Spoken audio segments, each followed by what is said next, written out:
He lost his legs while climbing, but instead of giving up, he built himself new ones. And now he's working towards eliminating disability throughout the world. Ladies and gentlemen, the bionic man, Professor Hugh.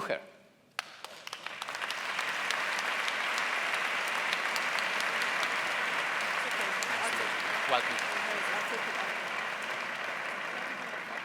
Good evening. I am so delighted to be here this evening. I'm very honored. A heartfelt thank you to the royal family for the kind invitation. As stated in the introduction, my name is Hugh Herr. I'm an MIT professor, but I don't build bridges or computer systems. I build body parts. Here you can see my own legs. Each leg has 3 computers the size of your thumbnail, many sensors, and a muscle tendon-like actuator. And when I walk, all these mechatronics are controlled so that when I move, the synthetic limbs move as if they're made of flesh and bone. I can run and jump and skip and bounce. I can do what I want physically. And these extraordinary limbs allow me to be removed from the shackles of disability into a realm of ability and achievement. So one key challenge that we're looking at MIT is how do we connect the brain to synthetic computation? We want to allow a person like myself to think and to impact the mechatronics, the synthetic computation, and also we want the person wearing such a device to feel the device as if it's part of their own body, to go from synthetic computation and stimulate into the nervous system once again. So this evening I'd like to take a few minutes to talk about our work and our progress in this area. We're really creating new bodies. We're entering a new era of human-machine interaction for which we can integrate human physiology with the designed world in such a deep and profound way that we can actually sculpt the human body, change the structure of the human body, change human identity itself. And I'll go into that in a bit to describe that more in detail. So here's a mechatronic prosthesis. It has computers and motors and so on. One day in lab, we connected this device to the nerves of our patient, and the patient stood up and started going up the steps. And what we saw before our eyes was absolutely extraordinary. What emerged was natural movement, natural biomechanics mediated by the mechatronics. And we asked the subject, are you trying to move the mechatronic device in this natural, biomechanically sophisticated way? And he said, no, I'm just simply walking up steps. So all the intricate movements that you see here, the person is not conscious of those movements. It's involuntary. Just like when you walk up and down steps, your legs are doing these elaborate motions, but you're not aware of those movements. You don't have to consciously control those movements. So we believe because our subject is getting proprioceptive information, his brain, with that information, knows exactly how to control the mechatronic limb as if the limb were part of him, part of his body. Our subject started to do interesting things. In lab one day, he accidentally stood on a roll of electrical tape. And you know how it's sticky once inside, so it got stuck to his bionic sneaker. So what do you do when something's stuck to your shoe? You don't reach down like this. It's way too awkward. You shake it off. And that's exactly what he did after just 3 hours of his brain being bidirectionally linked to the mechatronics. We then, at the end of the experimental section at MIT session, we began chit-chatting. And I asked the subject, we're friendly, and I asked him, how's your wife? How are your kids? And he began gesturing with his bionic limb. You just don't see this in a normal bionic limb, a normal limb that's not linked to the nervous system. It's extraordinary. And then he began saying strange things, such as the robot became part of me. Really, literally within minutes of having it all connected, it starts becoming part of me. So we're applying this deeply integrated technology with the human nervous system we want to apply it to all of humanity, to all people. Hollywood, for a very long time, has given us these visions of exoskeletons connected to the brain to augment our strength, our jumping height, and our running speed. And at MIT, we're building these exoskeletons. This person that you see does not have a limb condition. So this exoskeleton is designed to augment his running speed, to lower his metabolism. We believe that just in a decade or so, when you walk down the streets of Barcelona, you'll routinely see human beings wearing bionics to run faster and jump higher and so on. I'll finish up with a story. A friend of mine, Jim Ewing, is a climber, and he took a very, very horrible climbing fall. He fell 50 feet. His rope failed to catch him, and he landed on a very rocky ground surface. He broke many bones in his body, punctured both lungs. One of his legs was particularly damaged, and after many surgeries and rehabilitation sessions, he could not walk without excruciating pain, and he came to me crying, and he said, "Hugh, I can't live this way. I'm thinking about having my limb amputated." And we had just invented a novel way to amputate a limb to allow neural interfacing. So Jim went through the procedure, was very, very successful. We decided to build him a bionic limb so he could return to his chosen sport of mountain climbing. So this is a limb that's connected to the nervous system that can move in ankle movement and subtalar movement. We attached sticky climbing rubber to the bottom. He could think and move the limb volitionally, and he could feel the limb moving as if it was part of his body. Jim's accident was in the Cayman Islands. So Jim decided to return to the Cayman Islands to climb once again as a cyborg.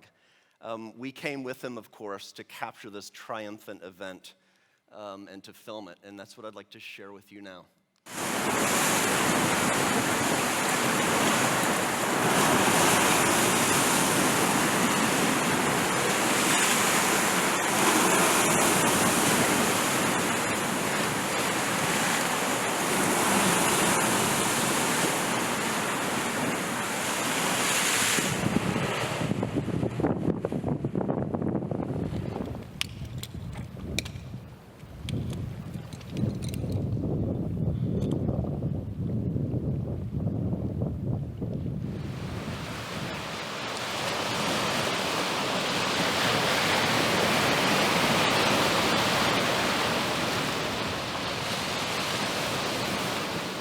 Thank you so much.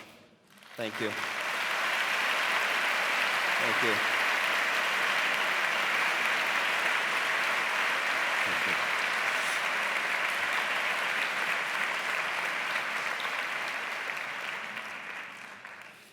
Thank you, Professor Herr, for your words. Please stay here with me, because I would like to introduce a person who is convinced that the next Einstein will be African. Nathalie Munyampenda from Rwanda is an activist for scientific development in Africa, as well as the managing director of the platform Next Einstein Forum. She fights for inclusive science and greater visibility for women in the sciences, and she's here to interview Professor Herr. I am sure that it will be a revealing and engaging discussion. Welcome, Nathalie Munyampenda.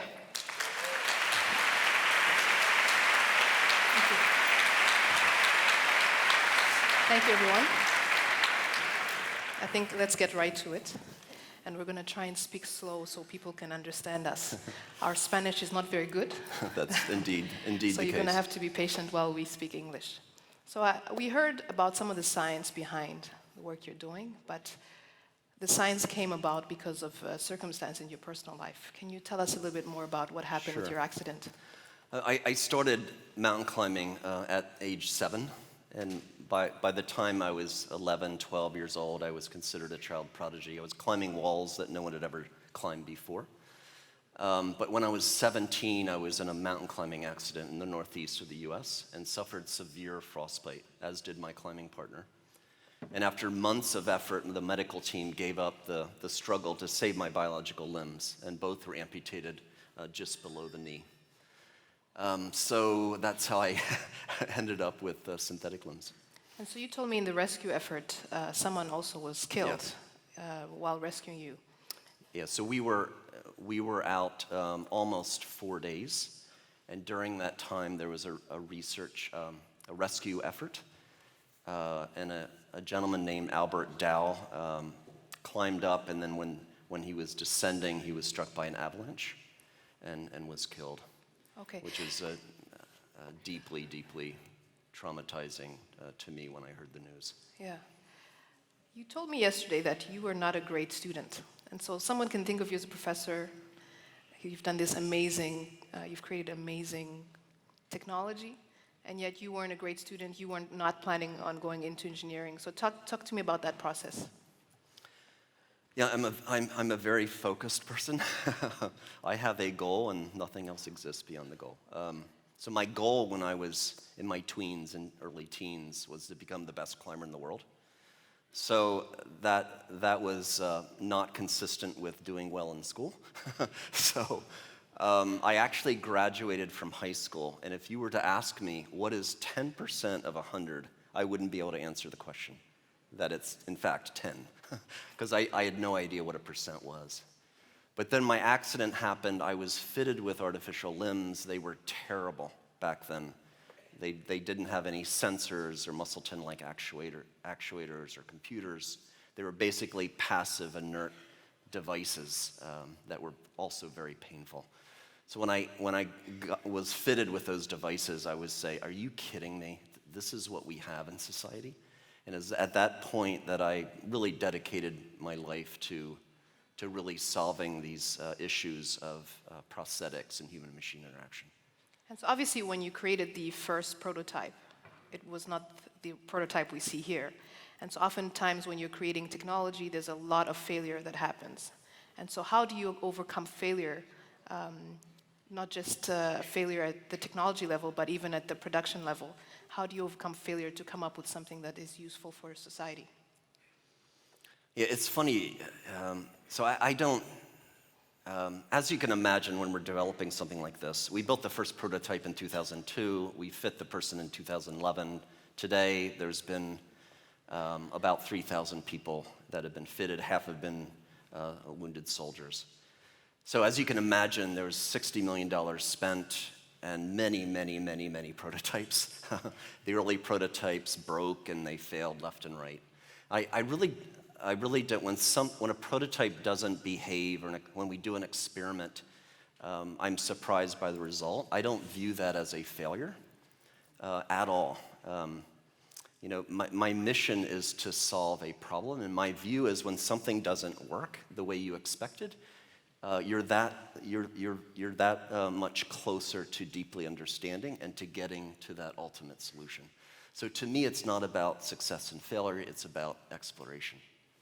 What do you say to people, you know, in Africa we have often the poor end of technology. And so you'll find the same product, the version you see in Spain or in the US would be very different from the version you would see in Africa. And so people who come from low income, low resources area do not get a chance to prototype, to test, to explore.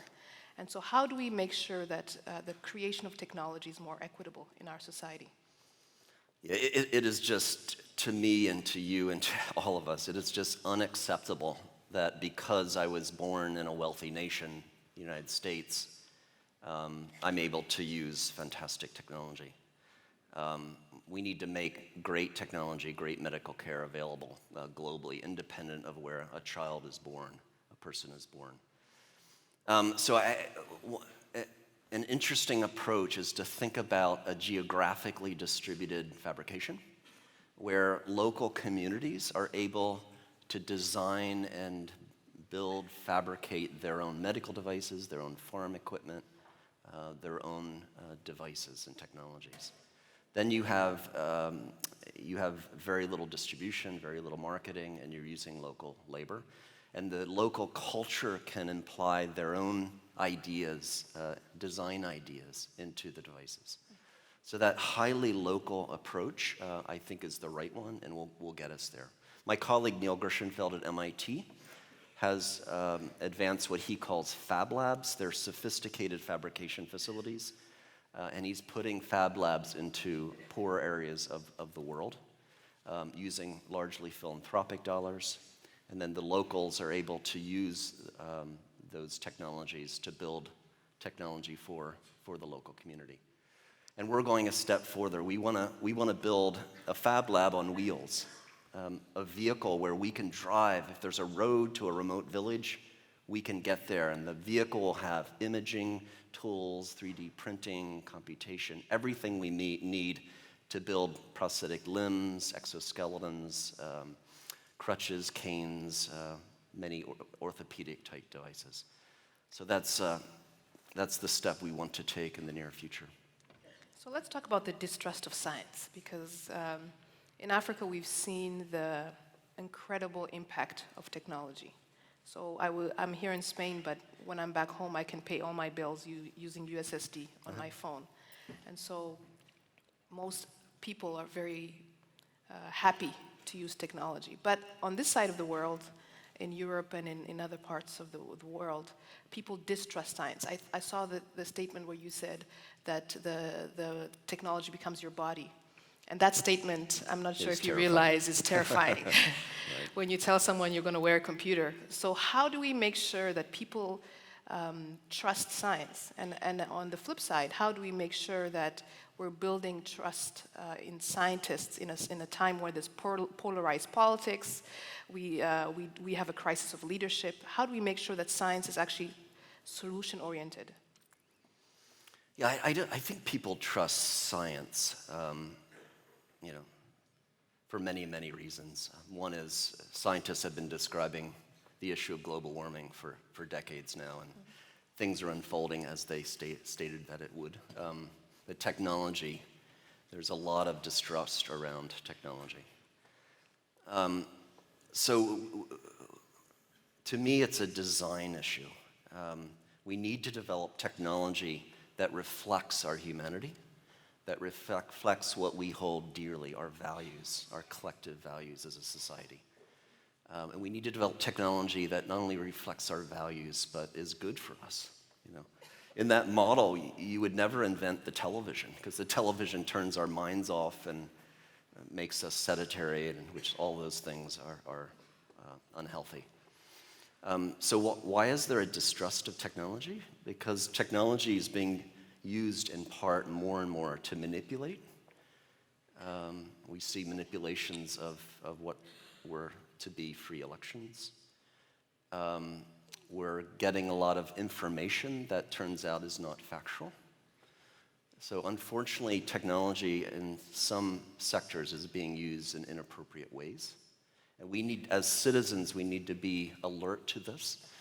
And we should be careful to freely give our data to large corporations and government institutions. We should be careful not to give our data. Correct, yeah. And it's going to be, what I just showed you, bionics, the technology is going to become more and more sophisticated. It's going to become implanted inside our bodies, more intimate. So we have to develop policy that says, yes, this technology is wonderful, it mitigates pain and suffering, it expands human expression, but we have to adhere with absolute obedience to what we hold dear, individual freedoms, expanding human diversity. So our children and our children's children will have to make very important decisions about when augmentation technology should be used, when it's appropriate, and the very basic policies around new technology. I feel that that's a very easy statement, our children and our children's children, when today we're making the greedy decisions. And so we're leaving them in a situation where it's going to be a crisis. I think creation of technology, I think what Google's saying, the good AI and adhering to these rules, when our value system and what we honor today is quite contrary to the ideal of what we should be having. I mean, what practical things can we do? I think that's the question. I mean, we should be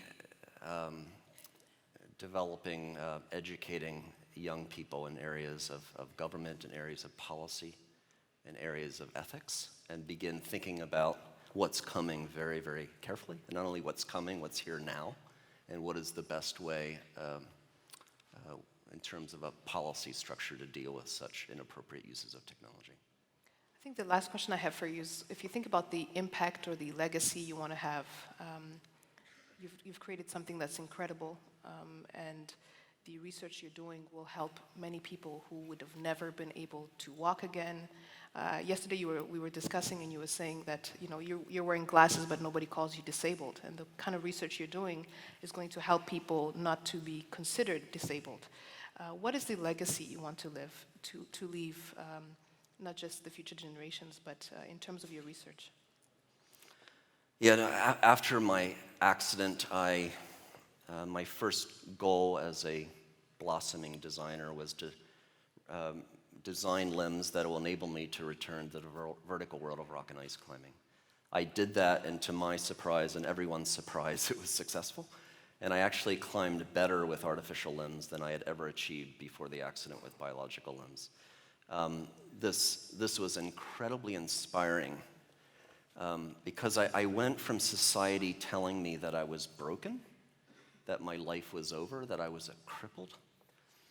And then when I started climbing better than everyone else, a switch was turned on.